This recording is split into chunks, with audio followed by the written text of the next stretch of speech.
Député na député, Azan a droit à 132 420 $. 132 420 $. Pour la moula mobimba. Alors, ceux qui ont divisé 132 000 oyo, ont divisé en gros par 12, pour la 12 mois et année. Ceux qui ont divisé en gros par 12, pour la 12 mois et année, au Kukwea exactement na 11 035 $. Président de la République, Azwaka, pour la moula mobimba. Exercice. Oui, le Béli 2022. Azali na 324 millions de francs congolais. Ce qui est un site officiel du ministère du budget, Okokuta Mokanda Oyo. Info 243 au cœur de l'actualité. Bienvenue, bon dimanche, Nabino Bokolanda Bisso à travers le monde. Lelo, Namomesano Nabiso à Kokende vers l'actualité. Spécialement, Lelo Torosa l'édition Moko sur une question où il y a attiré qui attention, il y a Batonio pendant toute la semaine, comme la semaine rétrospective. Totoro Mekarosa la Ngobongo Pona Mekako Sembola. Question sur la réduction. Il y a train de vie, il y a institution Nabiso, mais bato mingi ba question mingi tozara na maîtrise d'un côté sur tel ou tel point sur nini toro mekalelo un peu ko analyser librement na juriste moko de formation azali avocat na exercice ya mosala na ye mais également analyste politique. Il s'agit à maître Christian Emango. Bato boyebi déjà ba Kongomani bote mona mboka. Bote mingi ndeko Raphaël Walukonka. Alors lelo zalamba liboso ba liboso na yamba na plateau na yo. Voilà. En tout cas c'est mingi to fungola masano yango petolobela. Alors motuna liboso d'abord ezali pour yo ezali pour ou contre il y a réduction. Il y a train de vie, il y a des institutions, par exemple, Kelimbeko, ministre, mandataire, ils allaient pour ou contre réduire le salaire.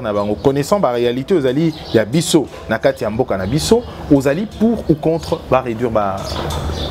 De manière très simple, pour Nazali, pour assez que réduire mbongo yo misolo o ba pesaka na ba institution politique na biso pour na fonctionner na mutuna na royano na banazali pour le fait que ba sala c'est que ba balancer na kati ya budget ya mboka na biso que misolo mingo ezo kende pour na mboka Congo soki otali budget national tel que toi docteur Rango okomona ke to sala ka mukie na o etangi na o ba bengi investissement eza lokola netini investissement eza kwa kotonga banzela soki to bandi kotonga banzela et ko permettre à ce que 2 ans après banzela wana lokola mituke komi kotambola wana malamu ekomi ko permettre à ce que kende ezonga et ko sala en sorte que biloko yo bazolo na tango mosusu na Kasai et l'ongwa kuna facilement et qu'il y a un centre misusu ya minene échanger ça facilement la kati ya mboka ceux qui batongi banzela ceux qui batongi zela ya ba train ba rail ceux qui va faciliter à ce que transport aérien et ça les mazate lokola le londe to komi oyoka que soko sombi billet na compagnie moko ya aviation il faut voyager 1 mois après alors que sombi billet pour voyager dans les 3-4 jours. Ils ont ça en sorte que l'économie nabiso est qui n'a vraiment libosoté et fungwama vraiment té. Ce qui fait que au monde que kuna par exemple au monde to ko mbongo mukie to pesi lokola Congo Airways poisson baba avion. Et c'est un investissement parce que ceux qui Congo Airways a commis la avion est belé ba toupé ba commis ko voyager est belé à moindre coût ba économiste ba lobaka minimiser les coûts, maximiser les recettes. Voilà un investissement. Voilà par exemple dans le secteur il y a Banzela, mais il faut plutôt investir en l'homme. Par exemple, ceux qui le tangi si bana la classe na biso malam. Ba komi lokola Christian Emango Boye. Les lotants mo so avocat, ça veut dire na koma ko sala na bando foot en pack pour na mboka. soki na futi mpako wana ekoti na bakesi ya l'État bakozwa yango pe ba financer na ba secteur mususu pe ozomona bongo tozosala circuit économique moko na mboka na biso économique et financier ezo permettre à ce que mbongo etambola toki pe kozwa mbongo mususu tofungoli ba banque tobengi ba agriculteur tobisi bango ale yaka awa soki ozana mwa $80 okoki kotia na banque awa banque apesi yo mwa crédit ya 400 ozwi mwa semence okei otourner nango une année après tango biloko eboti oye koteka bakongolais bakomi kokonsommer mais lokola tozo bimisango biso moko awa ekozala moins cher que soki tosali yango libanda. Donc c'était pour dire en gros que biso epa na biso sikoyo budget ezalaka mukie na investissement mais ça ebele wapi. Et c'est ça la grande problématique. Mais budget est belé sikoyo na rémunération. Est-ce que partons d'un principe, il y a qu'au minimiser dépenses et qu'au maximiser un peu plus investissement na activité au salé ma poko tambongo recette. Est-ce que il ne faudra pas que réduire le nombre de députés qui éliminent pour que on a des conditions où essayer le problème se pose juste dans l'enveloppe où connaissant bien sûr aux alliés réalistes na réalité na kati ya société na biso quand au commis député il faudra au commis la personne à qui il faut ba kozwa famille nyonso papa tata moi si batonio so ba ko talela. Est-ce qu'il faudra pas réduire les personnel na te pour ngai na d'accord te ba total mosusu ko surprendre bango mais nous sommes d'accord à ce que va réduire le nombre de députés. Appelez-moi moi exemple. Mboka Congo, la France, Bakokota na Congo 4 fois. Dans la population, ils ont avoisiné 80 millions ou 90 millions d'habitants, ceux qui n'ont pas ces chiffres. Mais il y a quelques années, en 2018, nous avons 80 millions d'habitants. En France. Na Congo en 2018, on a évalué la population de Mboka Congo na 80 millions d'habitants. Les autres na 100 millions. Na landa qui ministre il y a plan où il y a bandé kolobake surtout comme en 2050 population congolaise 2030 pardon population congolaise ils ont risqué Koko Matina 150 millions d'habitants. C'est tozo kola. Alors ceux qui ont lobby que député administration pour étambola bien, il faut qu'on rapproche, administrer, naba autorité. Il faut pousser na makasi pembe ni yaba tout bazako politique de proximité. Politique de proximité pour boyer problème malamu ya population na bino. Alors, toza par exemple, n'appelle ça ndakisa. Biso na France. Ouais. Toza à peu près la population de moko. Mais en France, l'Assemblée nationale, il y a plus de 700 députés. Pour le bâtir, effectivement, mais le problème est que pour les députés en France, ça a 7 000 €. Tu as calcul tout à l'heure. Mais et pas député en France, ça a 7 000 € et 700 députés. Pour une population qui est au Congo.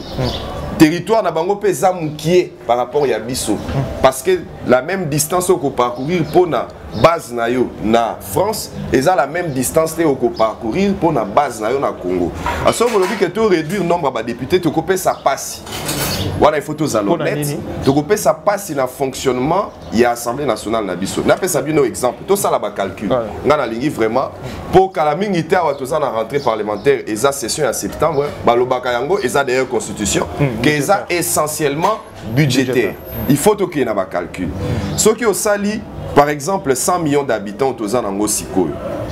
Vous divisez Bango par 500 députés. Ça veut dire que chaque député, il faut s'occuper de 200 000 Congolais. À Mema, et le Azala Molobeli, il y a 200 000 Congolais à la fois. Bébé, Mukolo, papa, maman, Moana. Et ça est belé mingi. Alors que ceux qui ont eu les mêmes calculs. Mais ça, un problème en commun. le pouvoir également est décentralisé. On a chef du quartier, chef de la rue, à qui comme des personnes, ressources, informations, on va porter en à tout moment. Oui, mais ce que tu as c'est que ceux qui chef de rue, à Kokou, tu as un député. Député n'a pas le pouvoir central. C'est-à-dire que Moutouna Moutaza a la responsabilité na niveau naïe. Mais ce qu'il faut toujours il y a député national, c'est qu'il faut même 200 000 personnes na charge naïe. Et ça est belé. Au coup, 200 000 personnes. Pendant qu'il ne faut pas oublier que pendant toute l'année, Basalaka, ceux qui totalent na Mobeko, Oyo Balobi, règlement intérieur et Assemblée nationale. Sur 12 mois, député national, a la possibilité de la base pendant 4 mois. 4 mois seulement.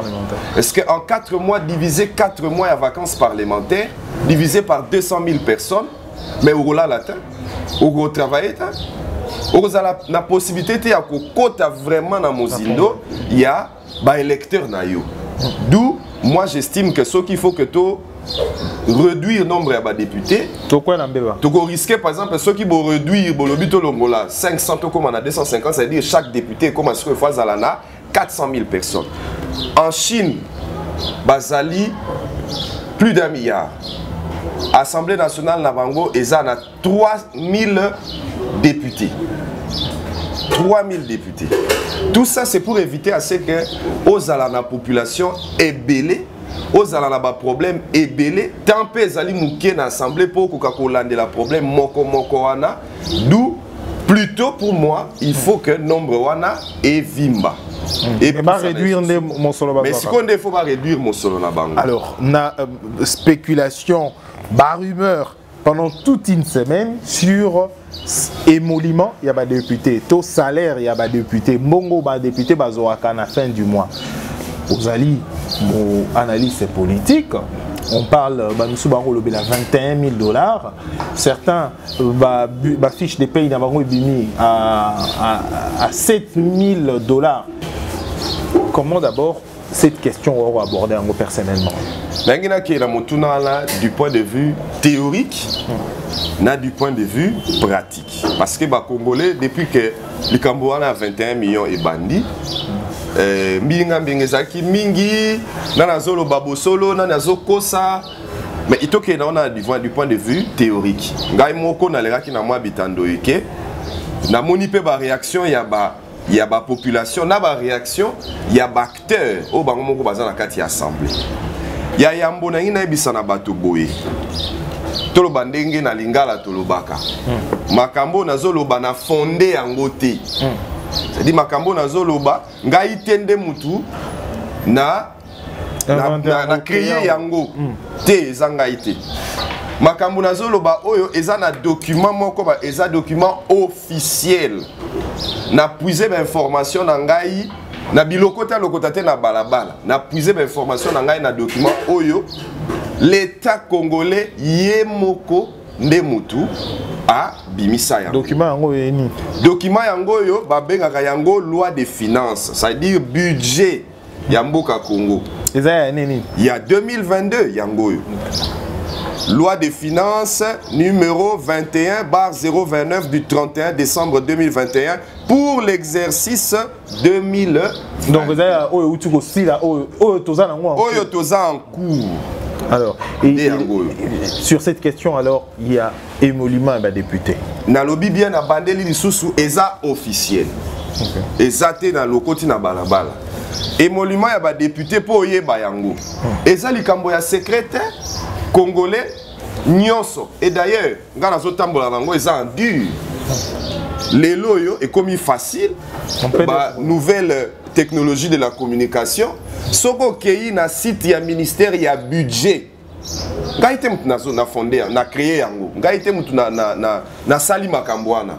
Soko kei na site officiel ya ministère ya budget okokuta mokanda oyo. Ezali kuna. Ba kolobela nini? Balobi boye touché combien? Balobi boye oyo po etali député national. Apparemment ba on est ba ko déranger bato. éco-déranger batou. Ceux qui peuvent n'abîmer ici, information, ce soir, au moment où éco-déranger. Parce que nous député. Et lobby boy. Rémunération. Nazali, na page 27 sur 499. Rémunération. Chapitre yango, bapesi yango, numéro 16100. Pour Netali bureau. Ce qui au tali, bâtier 500. 500, on est 500 un nombre, il y a des députés. Bakomi boyena numéro, il y a crédit nango. Et ça, mon laï, non, mais numéro, il y a crédit nango. Et ça. Traitement des bases du personnel permanent. Au état personnel politique. 500. Montant. Ezali 132 milliards 420 millions 464 000 francs congolais. 132 milliards 420 millions 464 000 francs congolais. Ce qui est divisé en gros par taux paritaire dollar 2000 et copé sa montant bao bazalanda kwa ça l'exercice wana au divisé montant wana sikoyo par 500 et copé sa montant moko et copé ça combien ce qui boling to ça la calcul wana calcul les ali boy 132 milliards 420 millions 464 000 francs congolais. Na divisé en gros par 2000 et ça lit 662 millions pardon 662 millions 102 320 dollars. Okay. Donc ba député bango nyonso 500 normalement bazo coûter na mboka Congo 662 millions de dollars. Des dollars par an ou par mois. Namboula Mobimba, parce que le budget est pour l'exercice. 662 millions de dollars. Alors, tu divises ce que tu as moko na moko à kozwa combien? Tu divises 662 millions wana par 500. Député na député, Azana, excusez-moi, oh là là, la bungisi ba calcul en gros 132 millions 420 000 464, alors divisé par 2000 divisé par 500. Député na député, Azan a droit à 132 420 dollars. 132 420 dollars. Pour la moula mobima. Alors, ceux qui ont divisé 132 000 oyo, ont divisé en gros par 12, pour la 12 mois et année. Ce qu'on divise par 12 pour 12 mois et année, au Koukou, il y a exactement 11 035 dollars. Donc, un député congolais touche 11 035 dollars. Alors que député français. Différemment, il y a Obalobia qui est à 21 000. Donc, il y a 21 000. Tout ça là, point sur cet aspect-là, pour la Kolobake, député français, l'équipe sont en Mbongo. Fois je ne sais combien, à tout chacun 7000. Moutouako Sabinote pour Nabi Kebatoubakou ya Kolobayango. Non, mais député français en réalité, à Komakatina 24 000, oui.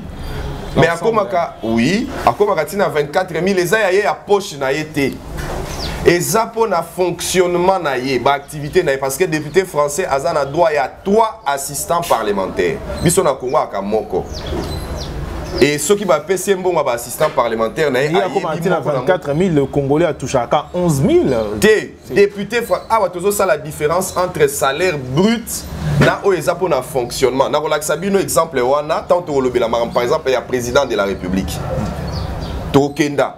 Au Italie, par exemple, le président de la République, c'est qu'on a de comprendre bien. Alors, le député, ensemble, il y a un bon à la fin du mois. Et ça, 11 035 dollars.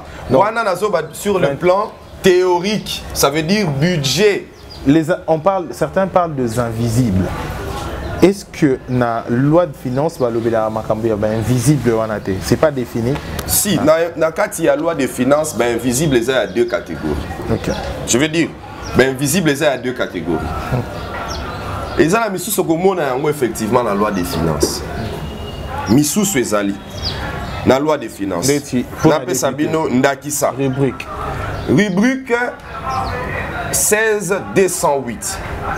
Réseau des parlementaires africains contre la corruption, APNAC RDC. Kuna bâtier prime et indemnité permanente. Personnel politique. Gaïté exam ba chiffre officiel. Wana eza invisible oyo ezali na ligne, eza na ligne budgétaire nango. Ba pesa yango crédit nango. Prime et indemnité permanente pour le personnel politique. Le quoi tous na bandeli année to yebité banani ba kozala vraiment na kati ya réseau parlementaire wana parce que ba kenda kata mosusu ba bimi na Afrique, ba kei ko kutana na ba homologue na bango mususu ba collègue na bango mususu eza mabete eza eloko ya sonité eza musala bango député il faut ba sala yango pour ceux qui tozate présent na kati ya ba réseau internationaux mususu mboka Congo ekozala tokozala na bato bakolobela biso te eza normal il faut ba ke ba échanger ba expérience ya ba collègue na bango mususu po bazonga eza évalué na 470 millions de francs congolais. Pour combien de députés? Toyebi na nous chiffre te. Tant mususu 10 nde bakozala na 4, tant mususu 50 nde bakozala na 4. Kuna ezaka pouvoir, tant mususu ya président ya assemblée, tant voyage moko yé aponi. Mingi mingi eza premier vice-président comme yende muto asokupaka na neti siko eza professeur Mbata comme yende eza prérogative na ya ko s'occuper na oyo soit tali diplomatie alors il y a ko proposer na président batonini ba okende nde président a ko signer ordre de mission ba bimi ba kei mais ba pesi bango 470 000 francs congolais, ce qui veut dire que ceux qui député moko a sali voyage na mois moko et que voyage wana ba pesi prime ya $1000 na kati ya 470 000 eza crédit budgétaire eza lissu eza normal pour na activité eza normal c'est dire que député wana mois wana akobima na $11,035 te makozwa combien $12,035 du na musala sali en tant que député voilà wana eza mission wana eza invisible budgétaire eza na kati ya budget eza lissu muté tangu ba docteur kinini oyo biso moko nde entre guillemets to vota ba député wana boyebi qualité ni na ba député bo vota tala ba mbongo ba mi pesaka bino moko boyebi na ndako alors donc siko invisible mususu invisible mususu ezanga ite na lobby yango na kotanga ba kombo ba député yango te po ba pekisi bango o akoloba ba kolongola na ite so ba ko sanctionner ndenge nini mais ba député mususu ba bi ba monaka ba vandi kabwe prime diverse yé prime diverse Nathalie awa na budget na moni yango te prime diverse na moni yango na budget soki ba oki ko lakisa ngesi l'état oyo ya officiel na moni prime diverse te mais prime diverse ya moko ya ba député alobaki ezali $5,000 wana eza invisible oyo eza na kati ya budget te wana pena de vrai invisible yango wana eza na kati ya budget te $5,000 bakoki ko percevoir chaque mais mois régulier normalement selon le député ça régulier normalement prime ça régulier te ko ya to ko ya na lobby Raphaël normalement prime ça régulière te prime ça pour ça qui musala moko boye mokonzi ya ici kozo sala lobby a travailler makasi na baki seli mais na mo expérience muke na moni na ba institution na biso en particulier à l'Assemblée nationale prime coma permanent c'est-à-dire chaque mois prime wane yak prime wane yak prime wane yak alors que normalement il fallait pas les à la bongo mais ce que le co les gens a budgété bon wane zo uta wapi c'est ça la grande question oyo bato ba mi tuna nanda mais les gens a budgété bon wane uti wapi bon wana ba ko sala nini bakotala bakei par exemple na ministère ya défense batali balobi il fallait to soma mandoki mais mbongo ya mandoki wana nde eza disponible yango ni babengaka engagement asengi ayebisi ministre à budget ministre na lingi nazwa mbongo ministre à budget atali na ligne ya crédit na ye atali à lobby nano silisi crédit na yo te apesi soka sisi crédit na loba aussi crédit na yo ozo gérer mabe zela mbule kolanda asoba moni na ministère ya défense nano basali mbongo wana te qu'est-ce qu'on va faire bazui na ministère ya défense ba pesi na assemblée nationale tango tokozonga à la rentrée parlementaire Avant de adopter le budget 2023, on va 14 milliards de dollars. Avant de adopter il faut d'abord total à ceux qui ont exécuté qui budget 2021 malam. On a fait Sabino information moko. Namboka ya Congo totikala jamais ko exécuter budget au-delà de 40%. Okay. Budget ezali nini? Ceux qui balobi place wana il fallait bopé ça batu 11 000, ceux qui bopé si 21 000, boko sala on a soka ba un dépassement budgétaire. Mokolo toko étudier makambu ya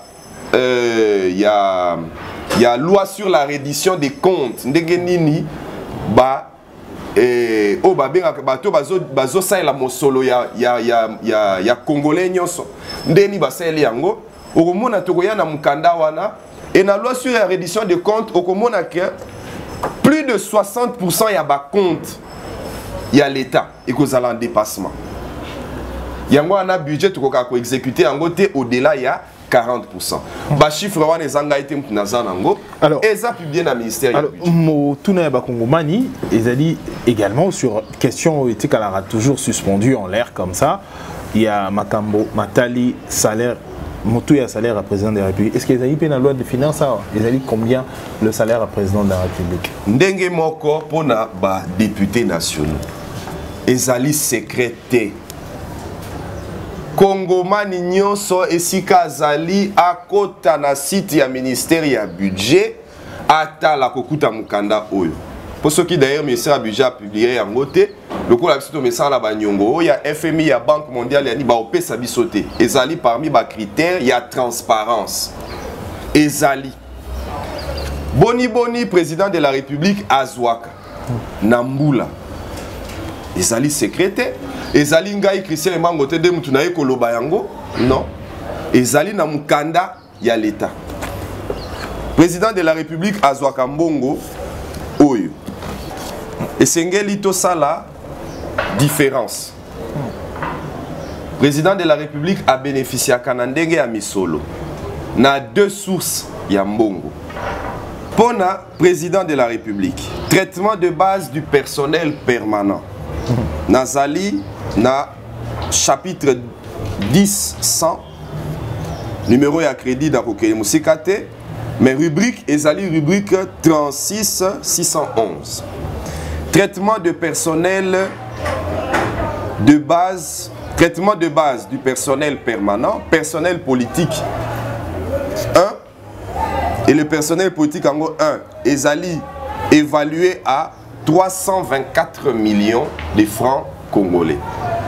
Président de la République Azwaka pona mbula mobimba. Exercice. Oui, l'obéli 2022.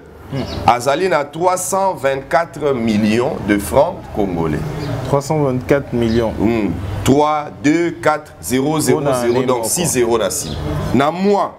Donc, il s'agit 27 millions. Oui, voilà, 27 millions de francs par mois. Par mois. À ce que tu as divisé par 2000. Il y a dollars. Au Kouina. 13 500. Voilà, exactement. Est-ce que Ebimina Mounoko Nangaïte, Christian et le président touche 13 500 de la République dollars. Et allez secrétaire à Simbaka 13 500 dollars par mois. Ce qui président de la République Nabiso Azali citoyen modèle a foutaka impôt naye bako kata. Par exemple, impôt professionnel sur le revenu, ce qui ba longoli pourcentage nango kuna batia qui je pense 15%, ya mbongo wana oya kotika nango ndezali salaire net mbongo naye. Mais wana ezali kaka oye tangi salaire. Mais si quand le président de la République a voyagé ndenge zo voyager. Tant que le président de la République a vendu dans le bureau, il a été minuit, 3 heures pour travailler pour les Congolais. Tant que le président de la République a lobby à KDP mois vacances. Tant que le président de la République a lobby à KDP inauguré Inga 2. Nyon Sowana, Bafuta Kaye, au Babé à la liste civile. Voilà les rémunération des personnels.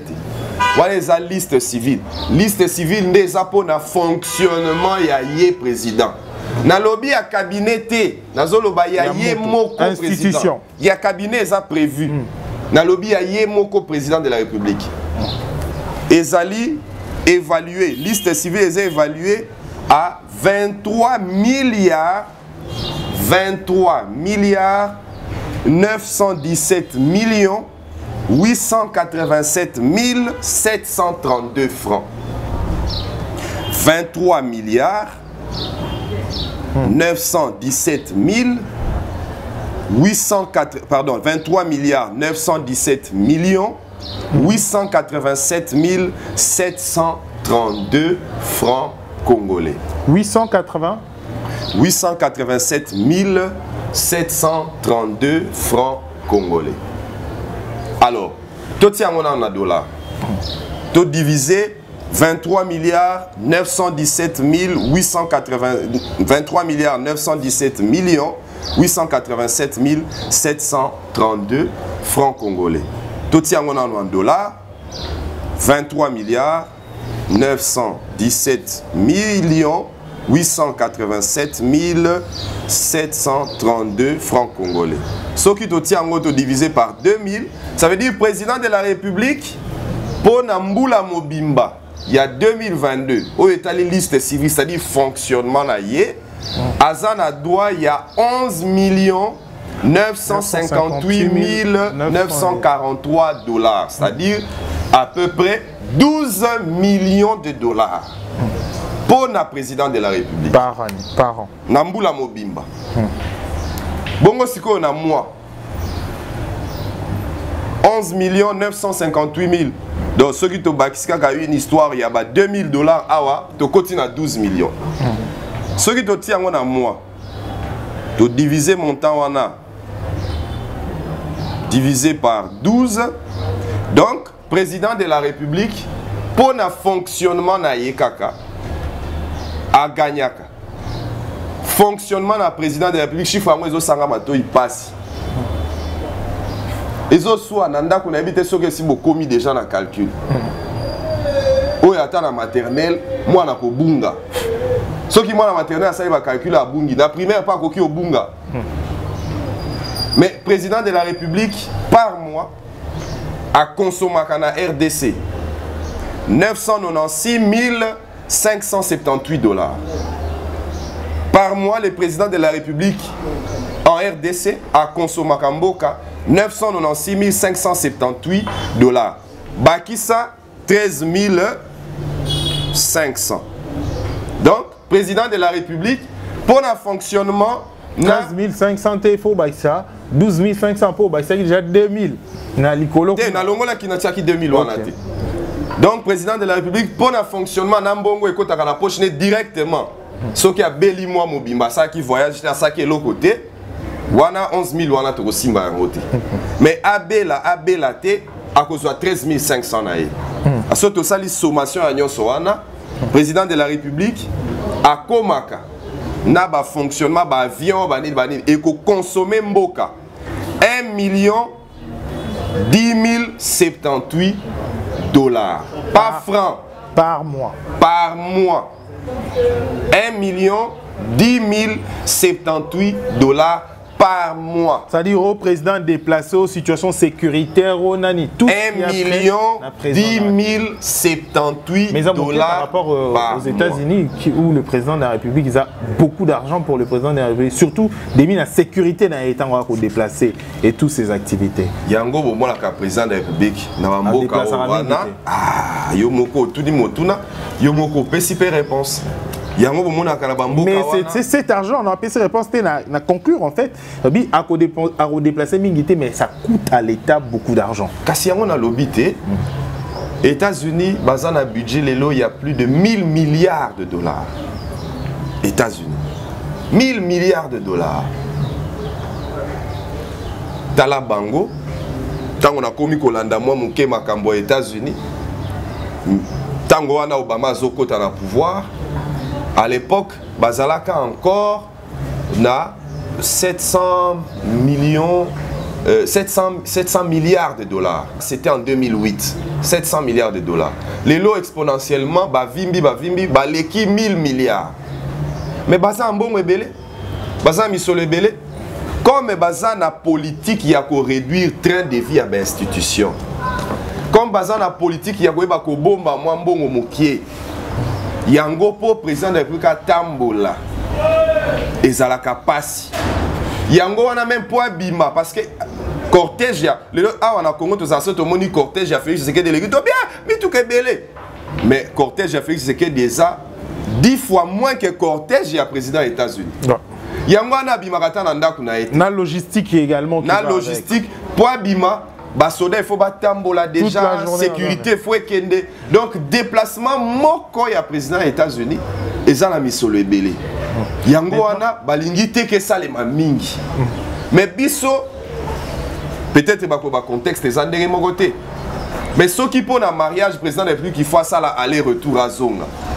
Wana keiv mariage privé. Mais le col azali symbole.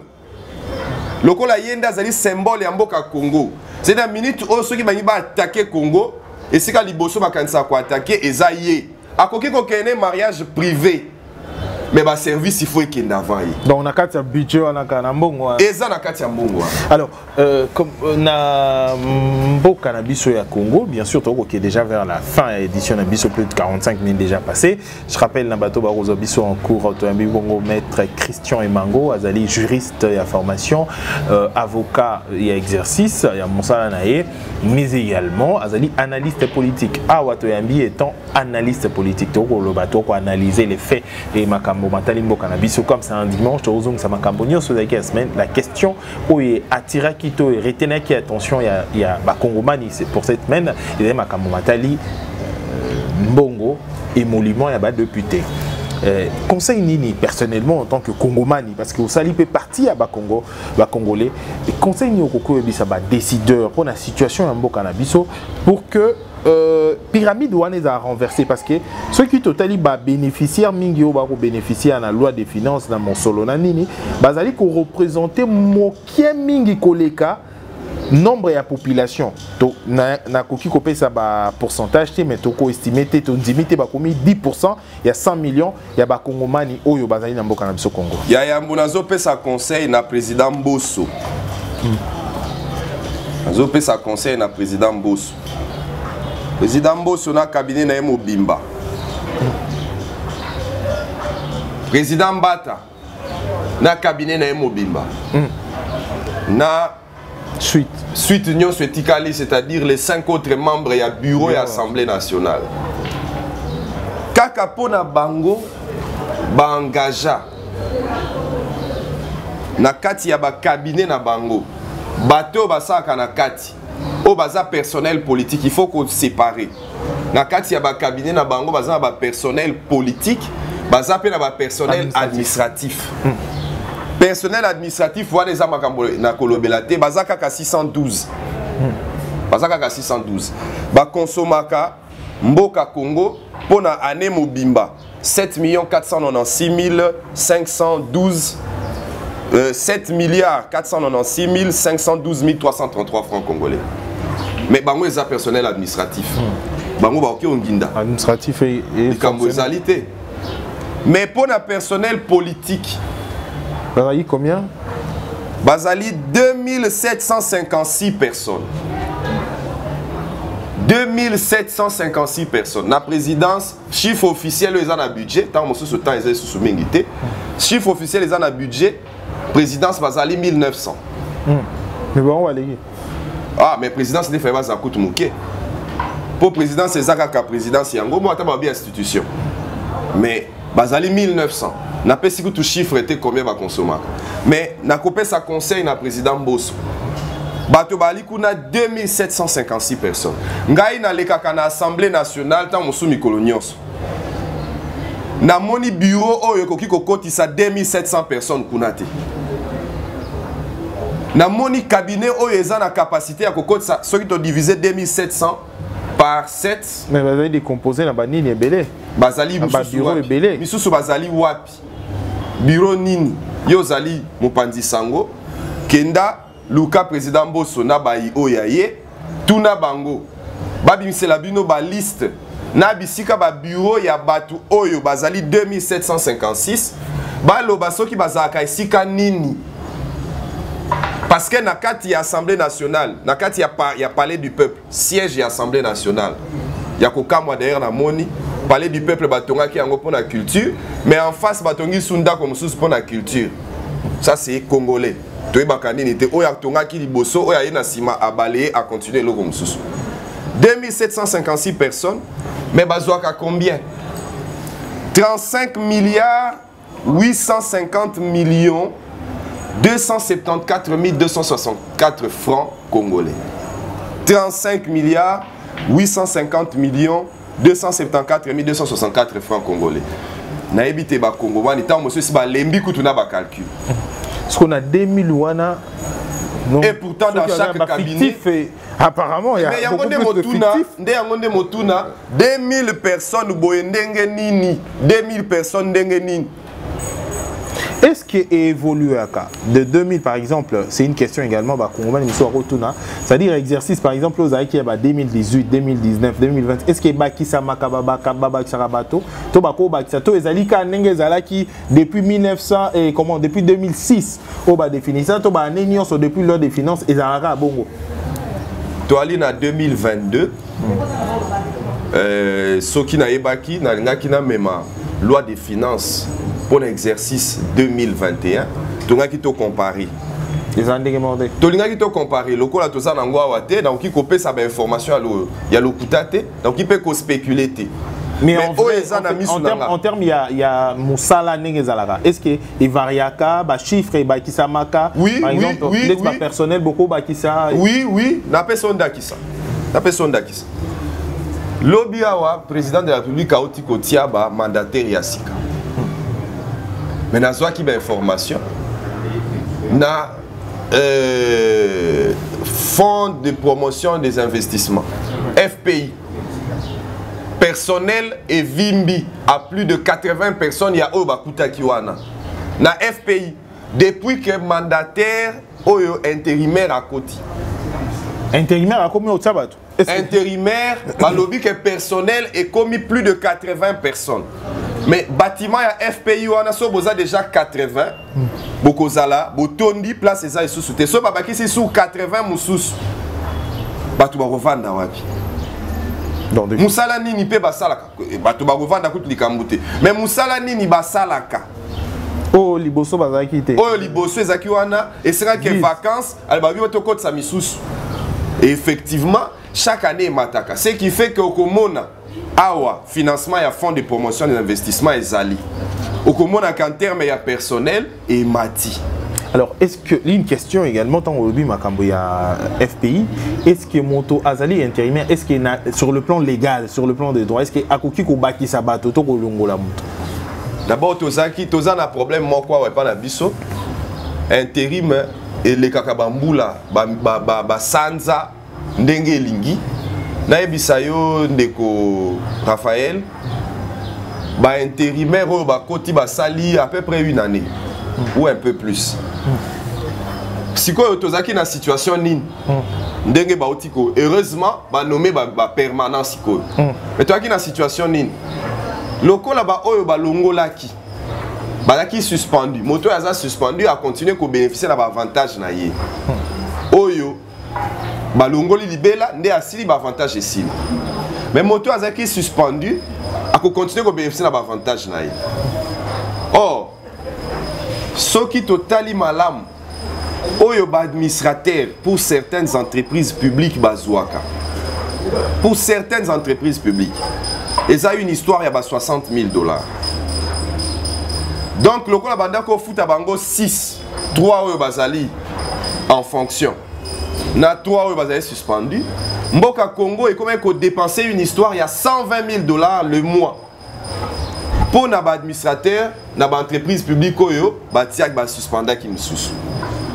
Donc, beaucoup de monde qui est établi portefeuille à l'État, bah dépassement et cause-là.